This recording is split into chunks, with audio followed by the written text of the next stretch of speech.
안녕하십니까. 조선일보 경제부의 박사기자 방현철입니다. 이 시간은 받으면 많이 버는 방현철 박사의 머니머니 시간입니다. 오늘은 베스트 애널리스트 한 분 모셨습니다. 김준성 메리츠증권 애널리스트 나오셨습니다. 안녕하세요. 안녕하세요. 네, 김준성 애널리스트 이제 조선일보하고 금융정보업체 FN가이드가 공동으로 주관하는 2022 베스트 애널리스트 평가에서 자동차 부문에서 베스트 애널리스트로 선정되셨습니다. 그래서 오늘 좀 우리가 해볼 얘기는 자동차 시장 전망과 투자 아이디어 뭐 이런 얘기를 좀 해보도록 하겠습니다. 네. 먼저 이제 공급 측면부터 좀 얘기를 해보겠는데요. 사실 이 앞서서 가장 큰 이슈가 이제 코로나 이후에 뭐 자동차용 반도체 뭐 좀 공급 부족 문제가 심각했다.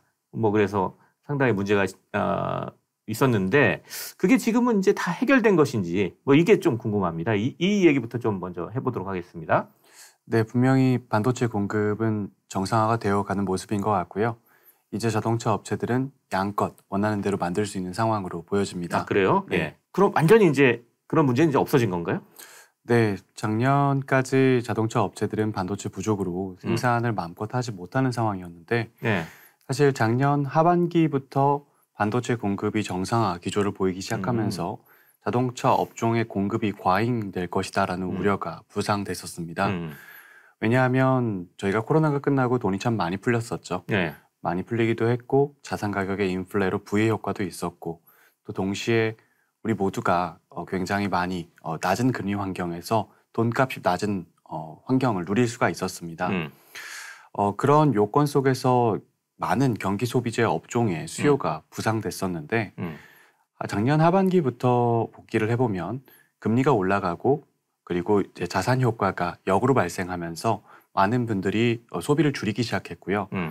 작년 하반기부터 보여진 현상은 자동차 업종에서도 리테일 소비자들의 수요는 둔화가 되고 반도체 공급은 정상화가 되면서 매달 공급이 차곡차곡 더 많은 공급 과잉이 쌓이면서 재고가 올라가고 업종의 손익이 악화될 것이라는 우려가 부상됐었습니다. 그래서 지금 저희가 바라봤던 반도체 공급 부족은 과거 2021년, 22년의 경우에는 없어서 문제다라고 했다면 작년 하반기부터는 너무 많아서 수요에 부합하지 못하는 과도한 공급이 문제가 될 수 있다라는 생각으로 전환이 됐었죠. 그 정도까지 이제 풀렸군요. 그러니까. 예.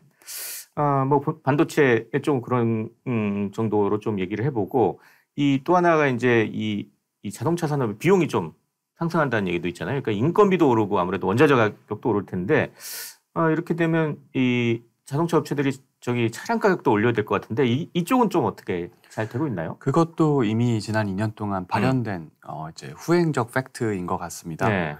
원자재 가격이 참으로 많이 올랐고 그것은 전 세계적으로 수요 부상이 전 업종에 걸쳐서 벌어졌기 때문에 발생한 일이고요. 원자재 가격 올라간 것뿐만 아니라 물류 비용도 상승했고 말씀하셨던 인건 비용도 굉장히 많이 증가했습니다. 네. 그리고 그런 인건비, 원자재 가격, 물류비의 상승과 함께 자동차의 가격도 뭐 역사에 보지 못했던 수준으로 급격히 치솟았었고요. 네. 그 모든 환경을 우리가 아울러 인플레라고 불렀었죠. 네. 네. 그런 식으로 이제 차량 단가에도 계속 정가가 되고 있다. 뭐 이렇게 좀 이해를 하면 될 것 같고요. 또 그럼 이제 수요 측면 좀 한번 볼까요? 이제 글로벌 경기 침체가 될 것이다 이런 좀 우려들이 올해 많잖아요. 그러면 수요도 침체되고 그렇다면 자동차 수요도 좀 줄어드는 거 아니냐? 뭐 이런 얘기들도 나올 수가 있는데 수요 쪽은 어떤 것 같습니까? 네, 말씀드렸던 것처럼 개인적으로 이 수요 둔화에 대한 우려가 굉장히 컸습니다. 자동차 업종에 대해서 긍정적 의견을 유지하던 저도 네. 작년 가을에 들어서면서 업종에 대한 뷰를 부정적으로 전환했었습니다. 이유는 수요가 내려가고 있는데 공급은 늘어나니 그 격차인 초과 공급이 쌓이면서 재고가 늘어나게 되고 재고가 늘어나게 되면 뭐 인센티브, 차를 살 때 소비자에게 할인해주는 규모도 늘어날 수밖에 없고 네. 그것은 차값의 할인, 차값의 가격 인하 그리고 추세적인 원가의 악화로 이어질 수 있기 때문에 상당히 저도 걱정을 했었죠. 네. 근데 올해 이제 2월 달부터 지표가 전혀 다르게 나오기 시작합니다. 이 첫 번째 차트를 봐주시면 이게 재고 차트입니다. 네. 2020년 하반기부터 반도체 공급 부족이 시작되고 수요는 굉장히 팽창되어 있던 환경이라 재고가 쭉 가파르게 하락했던 걸 우리가 볼 수 있었습니다. 네. 이 기간 동안 차 가격도 수요가 공급보다 많으니 굉장히 가파르게 치솟았었죠. 네. 그러던 것이 말씀드렸던 것처럼 수요는 둔화되고 공급이 늘어나면서 작년 하반기부터 이 재고가 올라가는 모양새가 보여졌습니다. 이 재고의 상승세가 지속될 수밖에 없겠다라는 우려를 갖고 있었는데 네. 지난 2월부터 재고가 다시 내려가기 시작합니다. 오히려 꺾여요? 예. 네, 굉장히 흥미로운 상황이죠. 뭐 절대 재고값도 그렇고 월간 판매 대비 재고의 비중도 더 가파르게 꺾여 내려오는 모습을 보여줍니다. 이것이 일시적 현상이라면 섹터에 대해서 보수적 의견을 가져가는 걸 견지해도 되겠지만 저는 이 변화에 구조적 근거가 있다라고 파악을 했고 그것이 플릿이라는 자동차의 또 다른 수요 축이 변화하고 있다는 걸 발견하면서 섹터에 대한 뷰를 이제 지난달 초부터 굉장히 공격적으로 긍정적으로 말씀드리고 있는 상황입니다. 플릿 그러면 뭐 어떤 걸 얘기하는 거죠? 막 대량으로 이렇게 구매하는 그런 걸 얘기하는 건가요? 네, 자동차의 수요라는 것은 크게 두 가지가 존재합니다. 네. 우리 같은 일반 소비자가 사는 리테일 수요가 있고요. 네. 그리고 영업용 목적으로 구매하는 플릿 수요가 있습니다. 네. 이것의 비중이 4대 1입니다. 전 세계적으로 자동차가 8천만 대 정도 팔린다라고 하면 네. 그중에 80%가 리테일 수요, 그리고 20%가 이제 플릿 수요라고 볼 수가 있죠. 네. 지난 3년 동안 모두가 다 소비를 늘렸습니다. 돈값도 쌌고 또 뭐 자산 효과로 굉장히 많이 부자가 된 느낌도 받았었거든요. 그래서 굉장히 많은 부의 표출이 있었고 굉장히 소비가 활성화되었었는데 그 안에서 우리가 한 가지 하지 못한 것이 있습니다. 그게 바로 이동이었죠. 네. 네, 여행을 잘 갈 수가 없었죠. 네, 예. 여행도 가지 못했고 출장도 가지 못했고 네.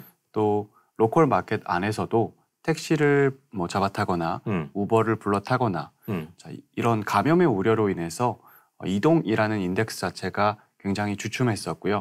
그 환경 속에서 전체 자동차 수요의 20%를 구성했던 이 플릿 수요가 반토막이 났었습니다. 택시 회사 사장님이시건 렌터카 회사 사장님이시건 장사가 잘 안 됐던 거죠. 그러니까 그들은 오래된 차를 새 차로 교체하지 않고 오히려 장사가 안 되니까 오래된 차를 이제 중고차 시장에 내다 팔아야 되는 현금 흐름의 문제까지도 겪었던 상황이었습니다. 자, 지금 이제 우리는 저희가 마스크를 쓰지 않고 대화를 나누고 그렇죠. 있습니다.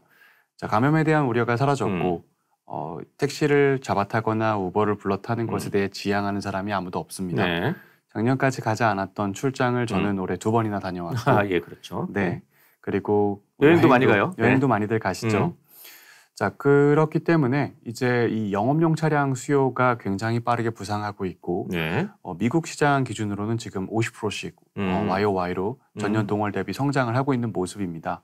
자, 그러니까 수요의 스펙트럼이 바뀌는 겁니다. 분명히 우리는 지금 돈을 쓰기가 어렵습니다. 금리도 많이 올라갔고 이자 비용이 들어서 가처분 소득도 줄었죠. 경기에 대한 전망도 뭐 뚜렷하게 밝다라고 얘기할 수가 없습니다.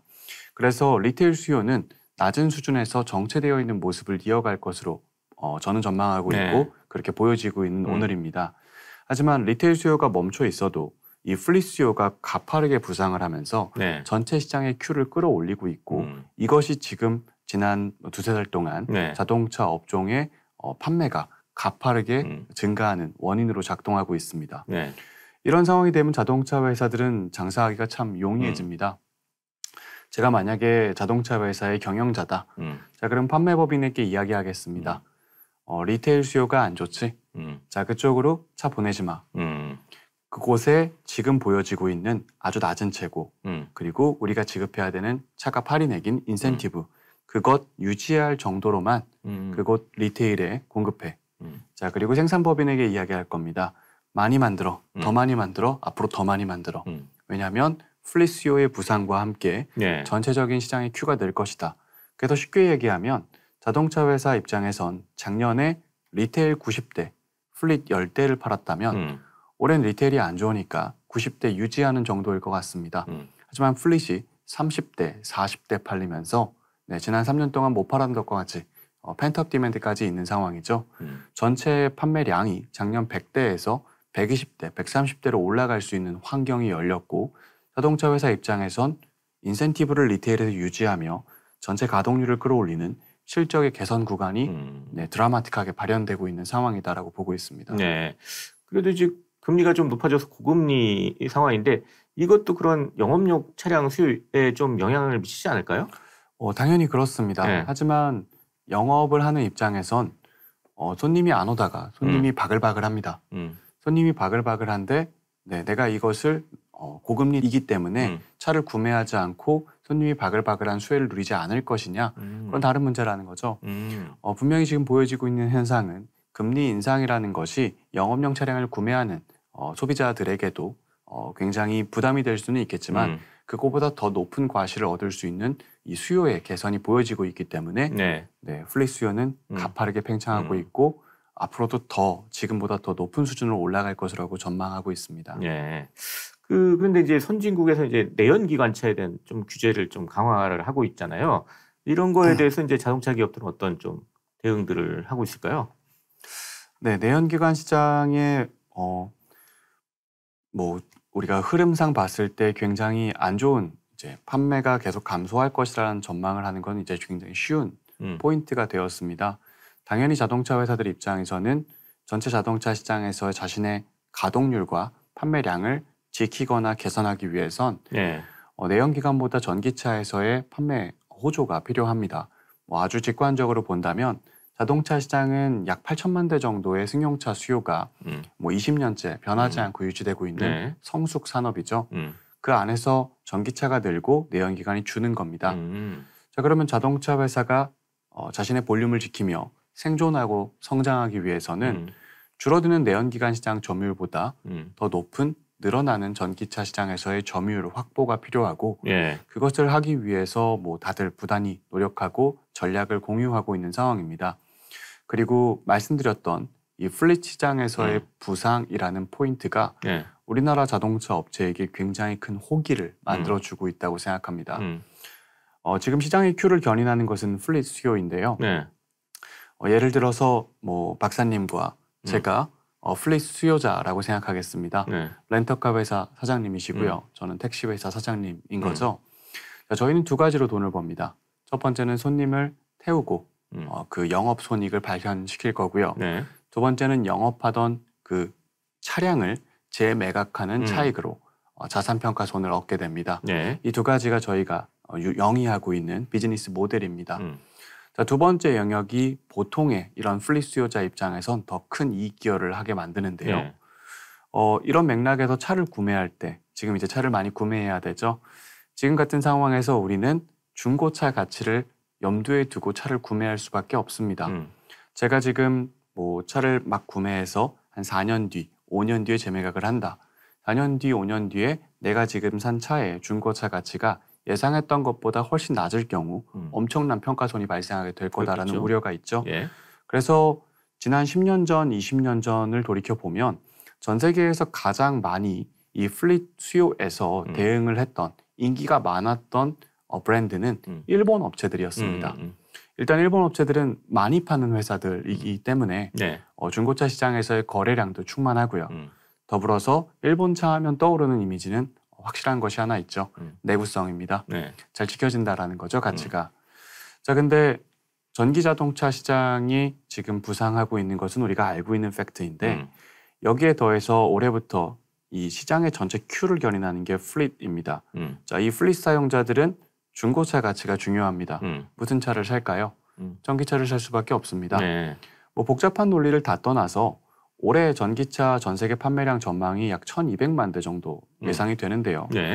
우리 1,200만 대를 같이 산 이 소비자들이 한 4년 뒤, 5년 뒤에 차를 똑같이 내놓는다. 자, 그때 그 수요를 받아줄 기반을 신차 수요라고 우리가 가정을 해본다면 지금 1,200만 대보다 훨씬 높은 3,000만 대, 4,000만 대의 수요가 있다라고 가정해 볼 수도 있을 겁니다. 일단 받아줄 사람이 오래 사는 사람보다 4년 뒤, 5년 뒤에 많기 때문에 중고차 가치가 지지될 것이라는 확신이 있을 겁니다. 반대로 내연기관차는 올해 7천만 대가 팔린다.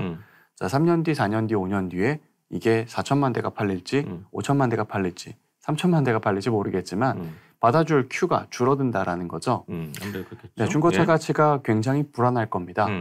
자, 그러면 시장의 큐를 견인하고 있는 이 플릿 수요에서 수요자들이 중고차 가치의 방향을 놓고 지금 굉장히 많은 차를 구매하려고 할 때 전기차 중심으로 살 수밖에 없는 상황일 텐데요. 지금 전 세계 자동차 회사들 중에 전기차를 양껏 대량으로 양산하여 공급할 역량이 있는 회사가 별로 없습니다. 현대, 기아, 그리고 폭스바겐 정도가 기존 OEM 중에 대형 전기차를 대량 양산하고 있는 회사들이죠. 네. 아까 말씀드렸던 플릿 시장에서의 기존 강자 일본 업체들 전기차가 없습니다. 자, 그리고 일본 업체들 다음으로 이 플릿 시장이 굉장히 활성화된 미국에서 네. 강점을 보였던 미국 업체들 전기차를 양껏 만들 능력을 아직 보여주지 못하고 있습니다. 자, 그런 연유로 현대 기아는 지금 플릿 시장의 부상과 함께 전기차 점유율이 급등하고 있습니다. 지금 여기 좌측 상단에 네. 현대자동차 기아의 내연기관 시장 점유율과 전기차 점유율 두 개의 차트 줄을 보여드리고 있습니다. 네. 우행보하고 있는 짙은 색깔의 선이 내연기관 시장 점유율인데요. 네. 아래에 있는 하늘색이 전기차 점유율이죠. 자, 현대차 차트 기준으로 설명을 드리면 네. 과거에도 현대차 전기차 점유율이 급등했던 적이 있습니다. 22년 상반기와 20년 상반기가 그러하죠. 네. 자, 근데 그때는 허수입니다. 22년 상반기는 우크라이나 전쟁으로 유럽 친구들이 공급망 붕괴에 따른 전기차 양산 부진이 있었고요. 또 상해 락다운 같은 코로나로 인한 중국 친구들의 양산이 중단됐던 네. 상황에서 우리는 그냥 양껏 만들었으니 반사이익을 점유율로 누렸던 거고요. 20년 상반기는 전 세계 전기차 시장의 대부분을 중국차가 차지하고 있었을 텐데 코로나가 시작된 원년이죠. 중국의 생산이 중단되면서 현대기아의 점유율이 이렇게 올라갔던 상황입니다. 네. 자, 이 허수를 제외하면 현대기아의 전기차 점유율은 사실은 조금씩 내려가는 모습이었는데 그렇네요. 23년 이후에 급등을 하고 있는 거죠. 예. 자, 이게 바로 말씀드렸던 플릿 수요.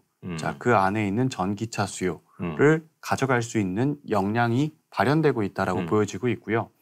저는 현대기아가 지금 말씀드렸던 요인으로 인센티브를 지키고 가동률을 올리는 그것을 통해 작년보다 더 나은 실적을 발현시킬 수 있는 상황임과 동시에 그 큐를 만들어내는 플릿에서 전기차 수요가 급등을 하며 그 안에 대응할 수 있는 업체로서 전기차 점유율까지 올라가는 즉 실적과 밸류에이션의 양날개가 굉장히 활짝 펴지는 상황이라고 보고 있습니다. 그렇다면 이제 국내 자동차 기업들의 대미 수출 상당히 괜찮을 것 같다 이렇게 전망을 하셨는데 또 IRA 인플레이션 감축법도 이슈가 되고 있잖아요. 이건 어떤 영향을 미칠 것 같아요? 두 가지로 말씀을 드리면 일단 IRA의 도입으로 인해서 작년 9월부터 12월까지 현대기아는 미국에서 보조금을 받지 못했었습니다. 그래서 판매가 급락했었죠. 자, 다행히도 올해 1월부터 플릿 차량에 대해서는 보조금을 지급하는 것이 결정이 됐고요. 그렇죠. 예. 현대기아의 지금 전기차 판매는 플릿 기반으로 미국에서 늘어날 수 있는 환경이 마련됐다라고 생각을 합니다. 자, 그리고 두 번째로 전기차 수요 관점에서 바라보면 저는 2023년, 24년 지금이 전기 자동차의 대중화의 원년이라고 생각을 합니다. 지난 4년, 5년 동안도 전기차 시장은 급등을 했지만 더 빠르게 성장할 거라고 보고 있는데요. 돌이켜보면 지금 제가 설명드렸던 플릿과도 연관이 있는데 작년, 재작년, 그리고 3년 전을 돌이켜보면 플릿 수요가 죽어 있었기 때문에 리테일 시장만이 살아 있었고 그 리테일 시장 중심으로 전기차 시장이 큐가 늘었습니다. 그리고 그 기반에서 리테일 큐가 늘어나는 건 올해도 내년도 계속되겠죠. 자, 근데 여기에 플릿 시장이 부활을 했는데 이 플릿 수요 전반적으로 전기차를 원하는 상황입니다. 올해 전기차 판매 전망이 컨센서스 1200만 대 정도 되는데 예상컨대 올해 전체 플릿 큐는 한 1500만 대 정도 될 걸로 보이거든요. 이 수요층이 계속해서 더 많은 비중으로 전기차를 원할 것이고 이 전기차 시장에서의 큐 확산이라는 것은 엄청난 추가 수요가 앞으로 수년간 지속될 거라고 생각합니다. 리테일뿐만 아니라 플릿까지 더해지면서 자, 그러면 현대기아 입장에선 일단 미국에서 큐가 늘고 있는 플릿 쪽에 보조금을 받으며 대응할 수 있는 것과 더불어 전 세계적으로 이 플릿 기반의 전기차 수요가 느는 것에 대응하기 위해서 지금 공급을 굉장히 늘려야 되는 상황입니다. 어떤 시장에 국한해서 이 시장에서 내가 꼭 잘해야 된다라는 포인트는 전기차 시장 초기에 특정 시장 중심으로 전기차가 늘어날 때의 이야기입니다. 지금은 전 세계적으로 플릿이든 리테일이든 전기차 수요가 초과 수요 상황을 맞이하고 있기 때문에 말씀드렸던 양껏 만들 수 있는 친구의 점유율 확장이라는 것이 글로벌 관점에서 발현될 수 있다라고 보고 있습니다. 자, 이제 마지막 질문으로 이 자동차 산업의 토픽은 어떻게 되는지 이걸 질문하고 싶습니다. 네, 저는 지금 말씀드렸던 현대기아가 일단 올해 상반기에 탑픽이 될 거다라고 보고 있습니다. 네.